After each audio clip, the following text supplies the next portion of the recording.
Al Gore, welcome to today's Inside the Firm podcast. Thank you, Lance Cayko / guy from NPR. How's it doing? It's Friday. Where's the jazz music? Today, our special is we're going to bring in a jazz musician and just talk about jazz for the next 2 hours. Just kidding. We're not NPR. We are not doing that. Yeah, thank the Lord.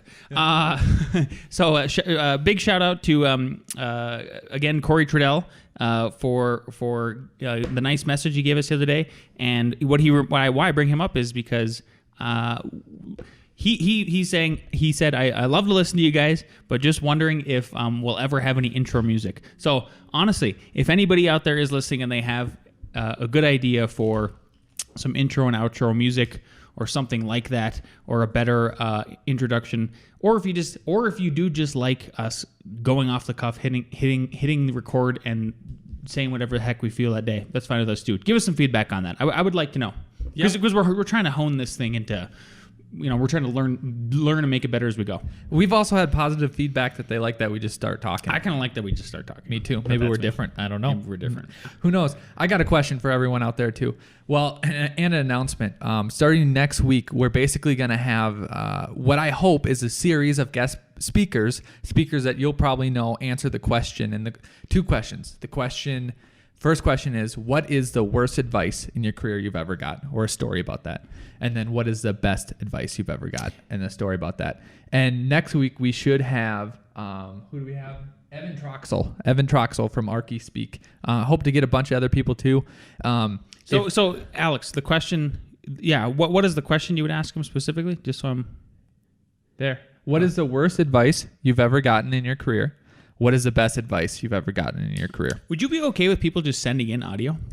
So that's what I was going to say. If you're a listener and if you have a story, record yourself and send in audio. That's what they're going to do too. These like the people that are more famous than you, me, everyone else. Way more famous. Yeah. No, totally, they are. Yeah. So if you can record yourself, if you have a story, please do send it in. We'd be more than happy to put you on and splice in the audio. Again, I know Mark LePage. One of the ways we first run his podcast is you could send in audio to just introduce yourself as a listener and who you are and what you do. So I would encourage everybody to do that. A lot of people, you can just do it with your iPhone or your Android phone if you have that. I know there's apps out there you can just record into the microphone. Email us the MP3 or the WAV file and email it to Alex, I think. Yep, akg@f9productions.com. And then you know what he's going to do with that email? He's going to forward it on to me because I'm the audio guy. Yeah, exactly. But hey, Mark, if you're listening, which you probably are, we're going to ask you this question, so you might as well save me an email. Just answer the question and send it. And then if you, by the way, also if you send something in and you want to remain anonymous, we're happy to just say anonymous listener. Maybe give us a funny idea for your name, like anonymous listener 63745 Turbo. Ooh, I like that. Very nice. Today's show, we're going to talk about two things. We have a segment called Insider Trading, where we're going to talk about the numbers of what it takes to get investors on board on your development project. And then we're going to talk about crushing my spirit animal. Yeah. So Alex has been faithfully and diligently running through. Are you doing a pro forma for the development project? Is it basically a pro forma? So it's not in the pro forma format because I need to get real construction costs. So it's in it's more of a development budget. Yep. And then I'll put those numbers into the pro forma. Where did you, if people are, even if they want to do like a house, let's just say that it's a very small project. Okay. Where would you suggest, how do people start and where did you start looking for your numbers? Great question. By the way, I'm interviewing Alex today, mostly on the first half of the podcast because he's been doing most of the work on that, and I'm just here to ask him questions. So two things. I asked my business partner, Lance Cayko, shout out Lance Cayko. I go, give me your house spreadsheet. So just so everybody knows, the house spreadsheet was from the developer / builder who built my house. I obviously designed it, and but the deal I worked out with him, and I would encourage anybody who builds their own house for the first time but doesn't GC it or isn't the developer, but you're the architect. Two things. One, see if you can trade them your plans if they're reluctant to do it, because this was a semi-custom builder, not a full custom builder. And the deal, and he was tired of custom clients. So the deal my wonderful fiance actually worked out was, she said, we will trade you the plans for free, but you can't build this house within a 50-mile radius. The second thing is, knowledge is power, right? So we negotiated that we would have an open book contract with him, and therefore the end result was we got that spreadsheet and we could see what local numbers were on the ground. So super valuable. Yep. So that's one real world example. Then the second place I went was the NAHB, which is the National Association of Home Builders. And I just Googled, I'll tell you what I Googled. It was housing construction cost percentage. And literally the first thing that popped up, I clicked on, and I already knew about these guys and I knew that they had it. So I just one of our former employees actually turned us on to this cost metric, which is great. Yep. And basically they have for, I think I found the 2016 they have up. I have 15 on my screen. But basically it goes through different categories like site work, foundation, framing, keep on going. And then it breaks down inside of those headers basically. So for, let's go framing. There's framing, there's trusses, and then there's shoring. So I'll say the average price. Is it echoing in here? Did you hear that? It kind of feels a little echoey to Yeah. me. Maybe, can you shut that one door? Yeah. We normally have that one door shut. Sorry. Yep. So it'll give you the average cost of the house, and then it'll break it down in percentage, right? So then I made my own spreadsheet, and then I put in the cost per square foot. Well, we kind of know the cost per square foot just for the construction size, and then we know how many square foot we're going to make, right? So that gave us our overall price. So let's say our overall price for these townhomes is, I'm just going to make up round numbers, $225,000. Okay. Sorry, and this overall price, Alex, is this overall price the overall price that we are saying? Okay, we can likely build it for this price. Yes. Okay. Yes. So we can likely build it for this price, $225K. And then in the spreadsheet, I put in all the percentages from the National Association of Home Builders, and then it gave me all the breakdowns. So for like plumbing, for electrical work, all that stuff. So when we start to get bids, now we can compare them against two things. One, this breakdown of the averages, right? So that we could say, okay, HVAC came in 1,000 lower, but metal came in 4,000 higher. And then we can say, okay, HVAC and electrical and something else came in $1,000 lower. So now that structural is $4,000 over, it equals out. So and then we can use as a reference your house too, because your house is probably twice as big as these. Yeah. So it should be close to half the cost. So we can really triangulate and really know that we're getting the right price. Yeah. Checks and balances, right? And there's no, I don't think there's any perfect formula to do this. I think you have to find your own formula. So again, we're just kind of explaining this the way we did it / Alex did it for you. So quick question about those percentages. In those percentages, you talked a lot about, you just named framing, stuff that's actually construction wise. What else was in there? Was there any other extraneous fees that they listed out, like tap fees, architectural fees, contractor fees, permit fees? Did they have almost everything? So they have those other extraneous ones. They have finished lot costs. So I think the tap fees are included in. Well, let's go reason. Okay, total construction costs. They have financing costs, overhead, marketing costs, sales commission, profit, and that's it. So inside the finished lot costs are taps. We know in Longmont, because then I went down to the city, and then I need to send them in an estimate. I need to fill out all these forms, and then they'll give me an estimate. But of course, I just made another spreadsheet and then did all the math for them, so that we know how much it's about. And then I'll send them that too as a double check, and then they'll do their own math. But our tap fees are going to be way more than what this spreadsheet was than saying. The average, right? And the reason for that is everything comes down to a locality. So I think where we talked about this triangulation, that's why I think it's important to try to get some kind of if you have an analysis of a building cost from something that you have built or your firm has built or your friend has built or something like that, so you can ping it locally compared to these national averages if you're just starting out from scratch like us. The reason why ours is going to be more expensive is because tap fees here are just expensive.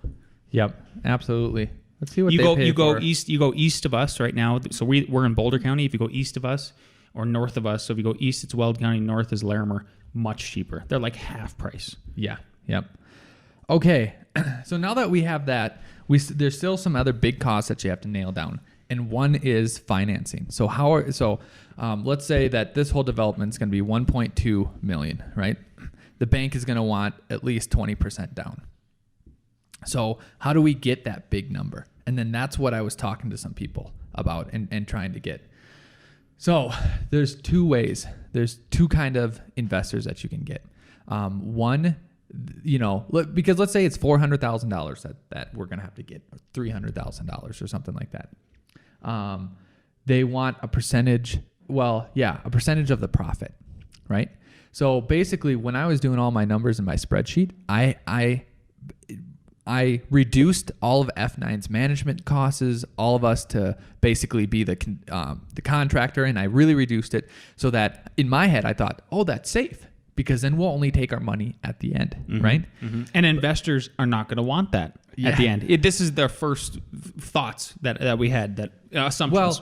Well, I said to the developer guy I was talking to, I go, will they see that big number at the end, which a lot of it is rightfully ours for the work that we did, and want a bigger percentage of it?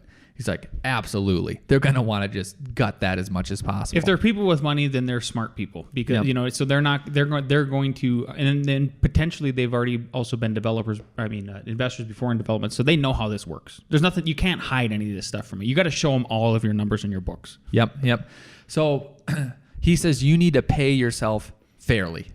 So then I moved some of that money that was in the profit that we were going to take later and put it back into the, construction management, architecture fees, all that. And what's also a selling point is those that I move back is still lower than if we hired out. You know what I mean? Like if we had a contractor to do this, it'd be at least $270,000.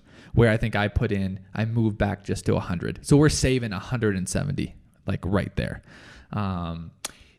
Quick question about those fees. So you're talking about going after investors, but before that, we went and talked to a bank at the end of last year about a different possible development, and we were encouraged to hear a couple things from them. So one thing is you can use, let's say you push the project through, you get through site plan development, you finish the permitting, you can use that achievement, and it's sweat equity basically as cash. They look at it as cash and an actual asset. And if anybody follows Jonathan Segal, he calls it Johnny money. So you're playing with Johnny money. Yeah. So our taxes and fees are going to be about $33,000 per unit. So for it to count, would we have to pay those too? Because that would be like it's accepted and you paid. So yeah. So we might even need an investor for that small initial part. We'd pay some of it. And then, that's interesting though. Yeah. But I think that could work out in our favor. Yeah. So the other thing you can use is you can defer. The bank also told us you can defer contractor fees up front and use that as part of your down payment. Now, this is not every bank will do this, but ones that loan for construction sometimes do this, right? Depends. Yep. The same thing for the developer fee. They actually want to see a line item on your pro forma as the developer. You can defer that until the end, and then you can defer the contractor fees too. So you have cash just by you wearing more hats and doing the work and not billing for it and deferring it later on. You know that it's a possibility. So basically, what you're saying is that would take. So let's say we could realistically be the contractor for $50,000 because we have to pay people's salaries. Yeah. We have to pay your salary, Jason's salaries, everyone's salary, right? But realistically, it should be 100, 150. Yeah, a large percentage of the overall build. Yep. So when we go to the bank could say, okay, let's just say out of 150, take that 100, and then that counts towards your down payment. Yes. And then now that doesn't kind of show up on the profit side where investors, if they are, there's two types. I haven't been to the second type, but if they are that we want a percentage of the profit, it doesn't exist for them. Yes.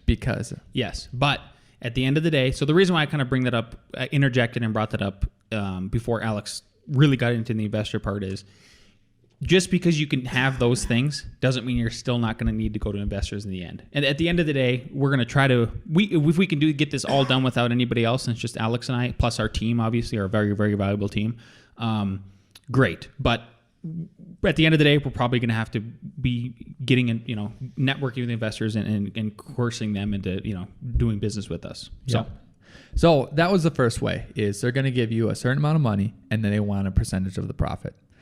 The other way is they're going to give you a certain amount of money and they want a percentage on that money, a return on that money. Within like what, the 12 months? A year. So basically, if you say that you're going to give someone 15%, for example, that means 15% every year. So you might tell them it's going to get done in a year. Let's say it overruns like 2 months, right? So it's 15% plus 2/12 of 15%. Okay. That, you know. That makes sense, yeah. Yep. So if it went 2 years, it would be 15% 1 year, 15%, you know, the next year return on money, right? So what are the percentage for those people? And I've heard numbers from 8% to 50%. 50%. Yep. So back in Minnesota, actually in North Dakota, I asked so I got a master's degree in construction management, and one of the guys there, his dad was big in it. So I go, what does it cost to get money? And he goes, between 8 and 12%. I go, so you could say 10%? And it actually makes sense. Like Minnesota money and North Dakota money makes more sense to us than Colorado money and California money. Yeah. Because I think Colorado's getting this California vibe. It's just more sharky. Yep. It's just more sharky. You just get that coast money coming in. So Midwest money is nice. How about that? Midwest money is nice. There you go. And since I think we might have to go Midwest money and not this Colorado money. But I shout heard out Luke Cayko. Yep. Is he going to give us money? I don't know. He wants to be an investor. I heard from another developer that we know that he lends out at this rate, at 15%. And he's Colorado. And I thought that was high because I was thinking in the 10 numbers, but like, my fiance is she's a cash lender, and she lends out lower than the 15. I mean, she's close to like 10 or 12. Exactly. And then she tells me that she deals with other investors that are at the same range, 8 to 12% or something like that. Yeah. What I've always found interesting about that number is let's say if you have $100,000 and you lend it out for a year and you get 12,000 back because it's 12% return. I always thought, man, that seems like not very much money for lending out $100,000. But it really is how it works. I don't know. So I asked because in my head I almost thought too, just like that. A lot of people go into stocks because it's very easy. Yeah. There you go. This is a comparable, right? Like, what is the average return on stocks? So I asked my friend. Shout out Matty P. Yeah. And he said 10%. 10%. So, but real estate's a little bit trickier. So something like the number in my head is anywhere between 8 and 18%. Because 18%, like, okay, I don't normally go into real estate, but I know my portfolio gets 10%. 18% is almost double. If this is a no-brainer, if this is gonna work, whatever, it actually makes a lot of sense. Why some people might not is because, one, they want to stay with something they know they can just put their money into. And then two, I think a lot of people think that, in the stocks, one might shoot up like a huge percentage, even though, come on, average your portfolio is only going to raise 10% because some are going to go down. And then the other thing is that you need to be playing with a lot of money too. So like for our investment, if we are going to get, 100, 150, 200, 300, like, I don't know what the minimum is going to be. Might be 25, might be 50K. So, because you can't have 200 people, Oh, you don't want 200 people. Yep.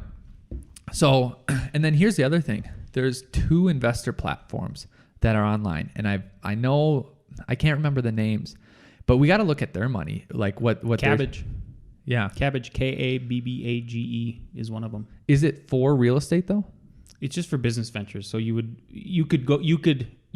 once you have, and by the way, one of the other big tidbits, and this is why I'm mentioning it, that we learned from this. He's an investor friend who we call, a developer friend. We've actually done a couple of his buildings, but he's a really good guy. So he said, you guys are gonna have to pump up and look at how you look towards investors, right?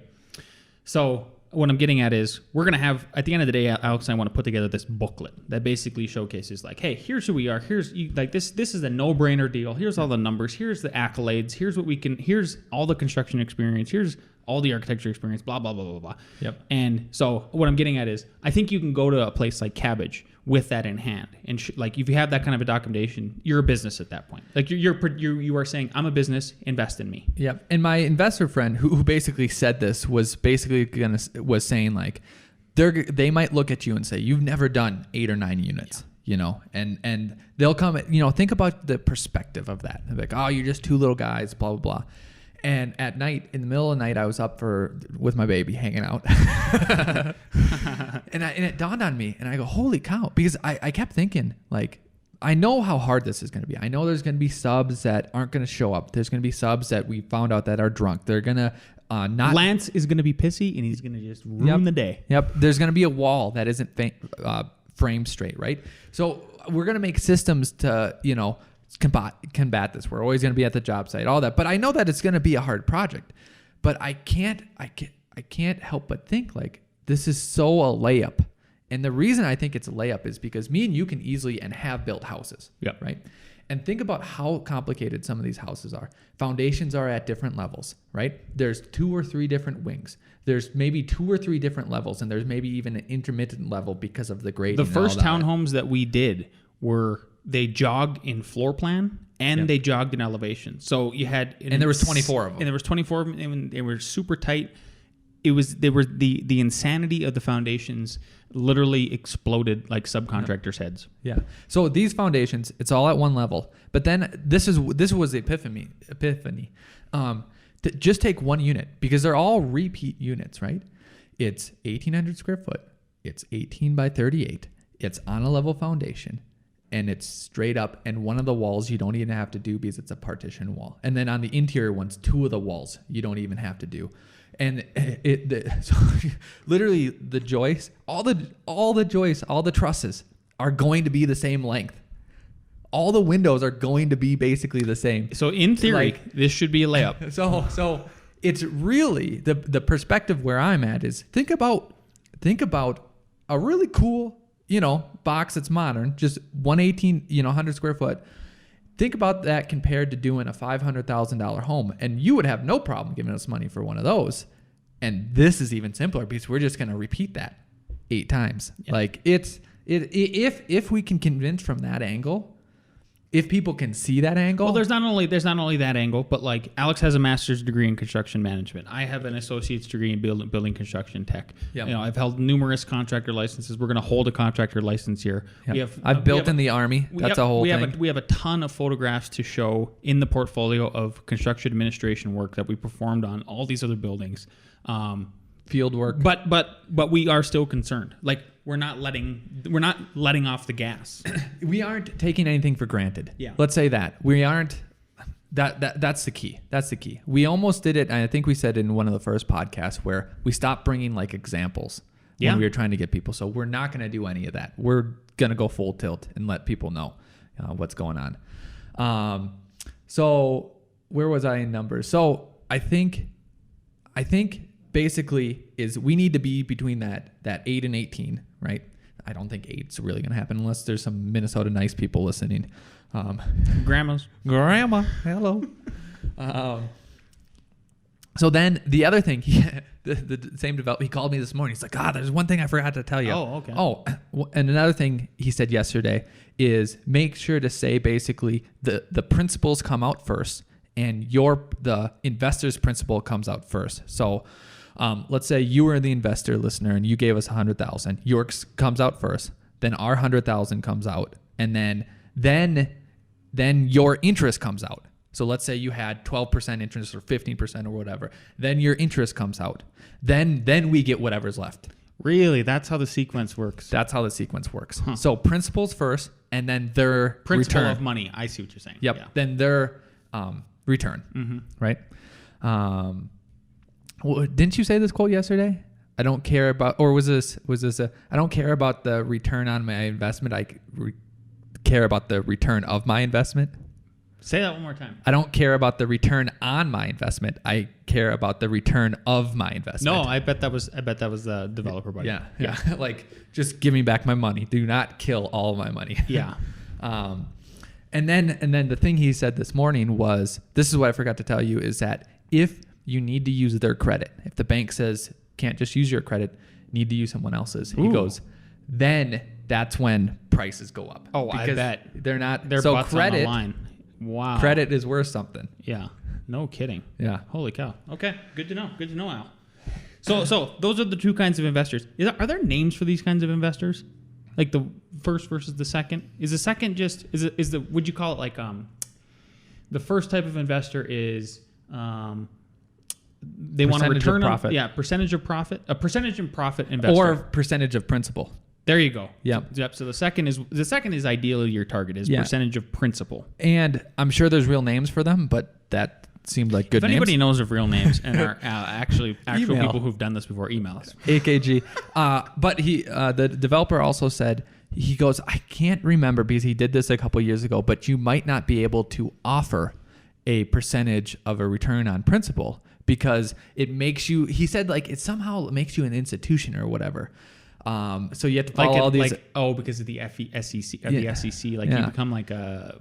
So I think he said what you can do, and we're gonna get with that lawyer that right? We need to get that with that lawyer. And basically, you can say, okay, if someone gives us $100,000, we'll give you 120 back. Well, that's 20% return, but you just stated in cat, Oh, so that's how you wiggle around it. Interesting. But we got to look into that, and we're not lawyers, so honestly, this one we're just speaking out of where. Yeah. That's it. Okay. Objections? The next thing you have is objections written? What is that about? Alex says we have show notes every time we go over. Objections. Oh, the objections were basically that you haven't done something of this scope before. Oh, yeah. And basically it's coming back to, yes, we have. This is actually one of the easier. And then the other thing I thought about too was the tiny houses that we made that literally transform, and everything needs to go on. That's what I thought about too. God, that's way harder than this. Way harder than this. And under like really strict deadlines. Yeah. Even the very first one that we built was under a strict deadline from the television show we did. I mean, we need to bring up the deadlines. And the other one where we built 2 of them and it transformed, that was under budget too. It was under budget. Yep. So I don't know. Don't ever take anything for granted. I think is the big lesson there. So that's it for development talk today. And now we'll do a little bit of flashback Friday. There you go. There was everybody who's went through architecture school and everybody who hasn't. This is all just kind of either a refresher or just some information for you. So when you go to architecture school or any kind of design school, the professors will give you design problems, and there's always a classic one that comes up, and you're going to maybe do a house for the first time. So the professor writes up, hey, these are the potential clients, and it's always something that seems completely unrealistic, like the guy is a, say, jazz musician, and the daughter and the wife is a scientist, and you have to design to both of their unique personalities because she's like logic oriented, and then the husband is just he's more artistic and stuff like that. Well, we never thought that would actually happen in real life, but lo and behold, way back in 2013, actually it was 2012 was when we were commissioned the house. We landed a client just like that, and it was awesome because they bought this really unique piece of land in Lakewood that Alex actually looked at, I think, a year or two before. They came in contact with us because it was close to this golf course. It was incredibly cheap. I think they got it for like $15,000 for like a third of an acre. And in Denver, there's no way you could even find anything like that now, let alone then. So they came to us, and they had that written summary up. It stated like they're both army veterans. It was like this really lengthy story. He's a jazz musician. She's a doctor. So there's like the artistic versus the logical part. And then they said things like, we want it to be the most unique house in Denver. Everybody that turns a corner when they come to your house, we want it to be known as the Jazz House, and stuff like that. So that really happened, and so we were incredibly excited. This was after we had done one of the first bigger project that I actually posted on our Facebook page on Thursday, which is a duplex. So we were thinking this is going to be it. This is going to be like a rock star project. We're going to get in magazines. It's going to be awesome. Yep. So we each came up with, I think I came up with the floor plan, you came up with the floor plan, then we had like a hybrid or something like that. Yes. Yep. And then we went down to present it, right? So there's 3 options. 3 options. And then one was like a classic modern. One was traditional. Yeah, one was a traditional look. And then one was the mix. The F9, like if you've seen our stuff, shed roofs, cool, little kooky, stuff like that. Mm-hmm. But actually at that point, it only looked like a mid-century house. It was like your classic mid-century. It got F9'd later. Yep. So I think I presented first, but if not for this story, I presented first. And No, you presented last. Oh, so what we did was we sort of had a lead up, and I don't know if anybody else ever does this when they go meet with clients. You could be a listener who has nothing to do with design work, but maybe you're presenting like products to people. So I'm interested to see if anybody else does this. What we did is, and because essentially what we are presenting every time we present a new design is a product. It is a product. It's a building product, right? So we started out with the traditional one, just easing them into like, hey, here's the floor plan. It's nice, and it was. I think the floor plan was even very conservative from like a square footage standpoint. Low budget, blah blah blah blah, nothing exciting.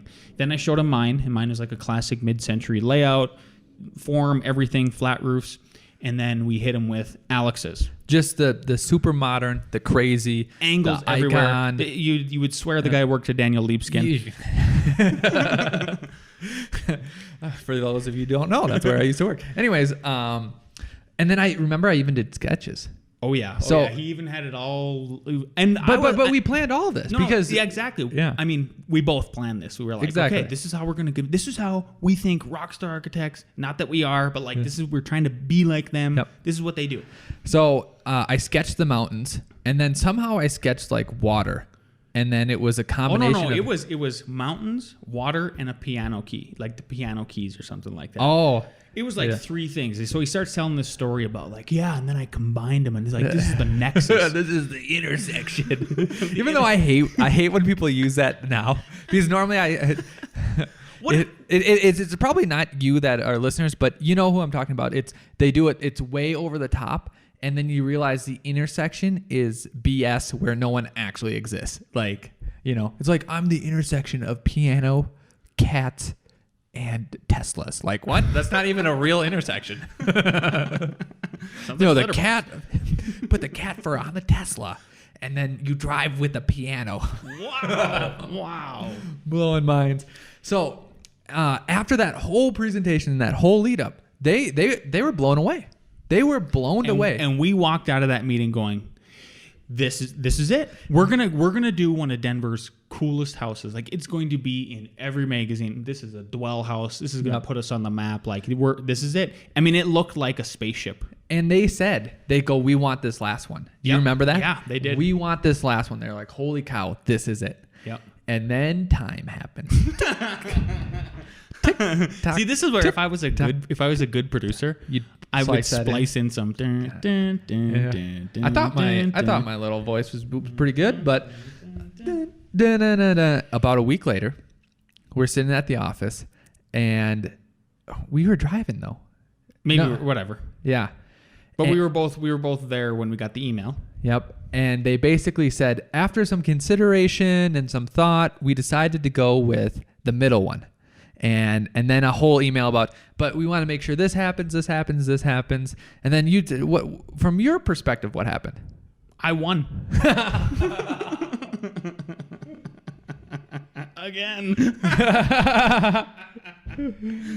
For those of you who don't know, I beat Alex in our thesis. Crushed him handedly. That was one project. He had a girlfriend at the time and just took up all his time. I have to say this. I won Best Student, Alpha Rho Chi Award, which is voted by all the faculty. So it's the best student of like everything. So we still argue about it. Okay. So that's what I thought is. I literally thought first I was actually disappointed. I was genuinely disappointed. And 2 things at once. I mean, you can have two emotions at once. So I was disappointed because I'm telling you, we came out of that meeting high-fiving, driving back to Longmont. It was incredible. Yep. And then all of a sudden we got that and we go, shoot. Well, Alex was like, what did you say? Because then we were driving and then we got back to the house. Yep. Back to your apartment /office. And then I can't remember if you were just stewed about it and then you decided to write the email or how it worked. Yeah. Right. So I don't know. I think we probably gave it a day or whatever, but I think we did give it a day. And by the way, that's a good rule of thumb. If you get an email that upsets you or that's a hot button, if you can give it a day and sleep on it and then write back, I think you're in better shape. And I think you remind me if I'm wrong, but this is how I would write the email today if I even was going to. And it was basically... We have never done this since what he's about to tell you about. Exactly. And I want to talk about that too, because I think there's one time where it maybe would have been appropriate. Okay.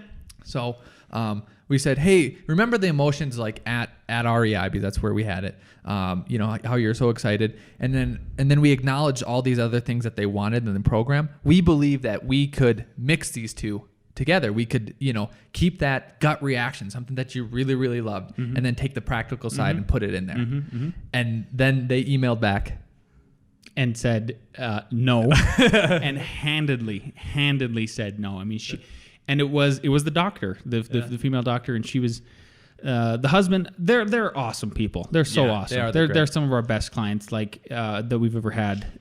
So God bless them, but she was very stern.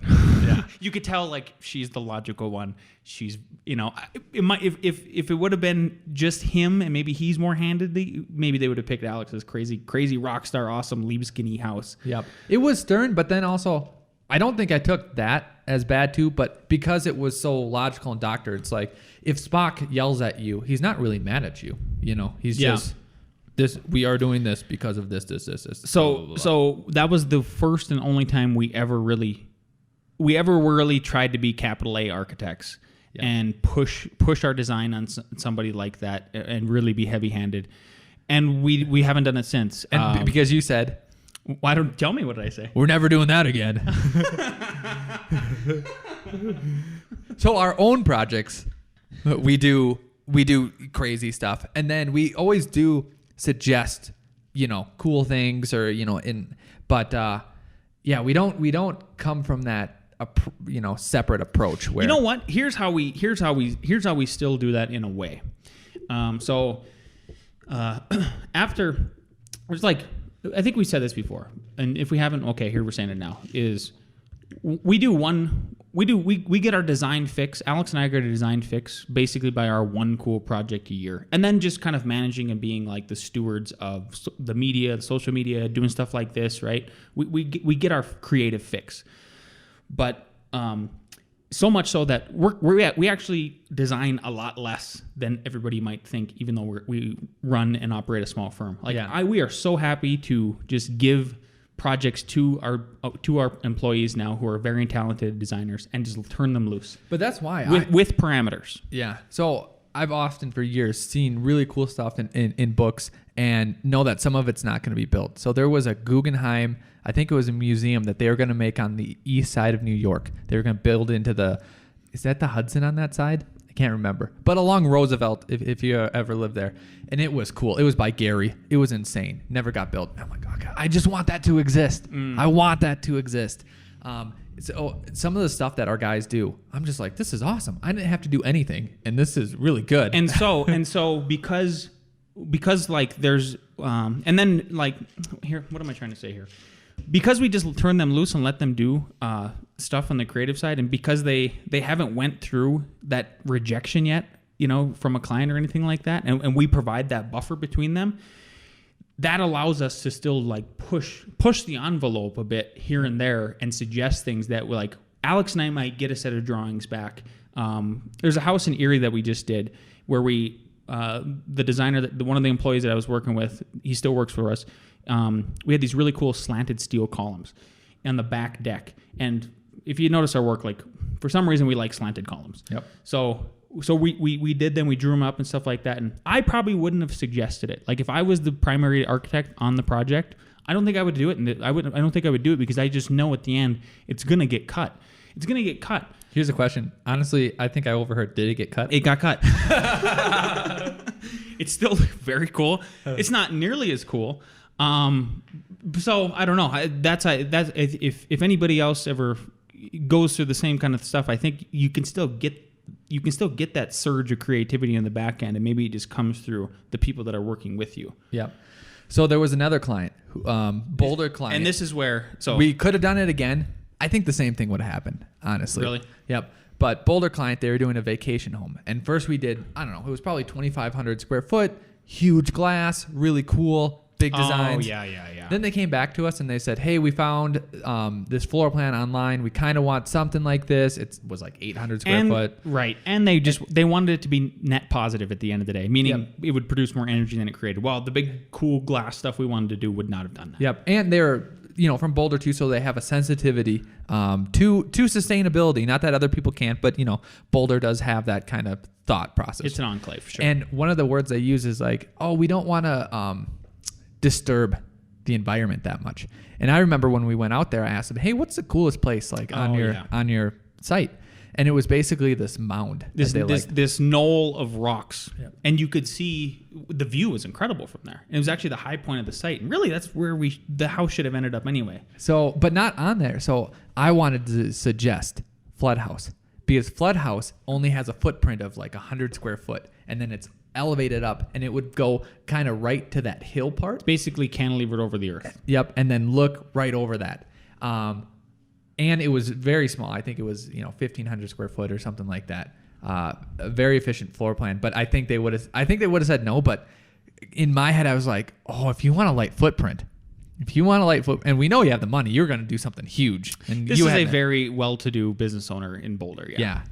This would have been a lighter footprint than that. What do you think they would have said?